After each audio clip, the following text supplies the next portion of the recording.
Everyone. তো দেখো এই যে একটা জিনিস অর্ডার করেছিলাম, প্রচুর ওয়েট, প্রচুর 5 কেজি রয়েছে এর মধ্যে।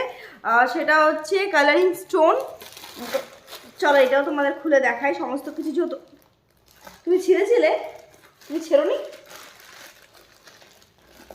দেখো এখানটা কতটা ছেঁড়া এসছে। এই দেখো জিনিসগুলো যে কেন এরকম আসে আমি তো বুঝতে পারছি না। এটাকে তোমার খুলে দেখতে হবে ভেতরে যে ডাটছে সেটা কি আটকানো আছে অ্যাকচুয়ালি, না খোলা আছে, না কেউ বের করে নিয়েছে, সেটা তোমাকে অবশ্যই চেক করতে হবে। তো চলো আগে ওপেন করি। এখানটা অনেকটা ছেঁড়া রয়েছে।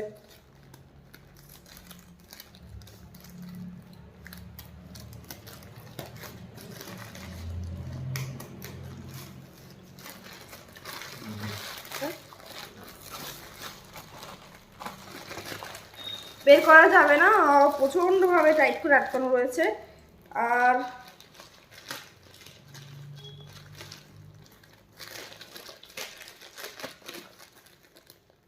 নাগুলো বার করতে পারেনি, আর প্যাকেটটা ছেঁড়া থাকলেও ভেতর থেকে কেউ বের করতে পারেনি। যাই হোক, তো এই যে এসছে এগুলো হচ্ছে কালারিং স্টোন আমার যে ইনডোর প্ল্যান্টগুলো আছে তার ফুলের টপের উপরে দেওয়ার জন্য। তো চলো বাই বাই। কতক্ষণ লাগে বসুলতে সব বের হয়ে যাইছে। এটাও যদি তোমাদের লিঙ্ক লাগে তবে অবশ্যই তোমরা আমাকে কমেন্ট করো। তো চলো আজকের জন্য টাটা বাই বাই, দেখা হবে পরের অন্য একটা ভিডিওতে। আর আমার ভিডিও ভালো লাগলে লাইক কমেন্ট শেয়ার আর একটা সাবস্ক্রাইব করে দেবে প্লিজ। তো চলো বাই বাই, টাটা।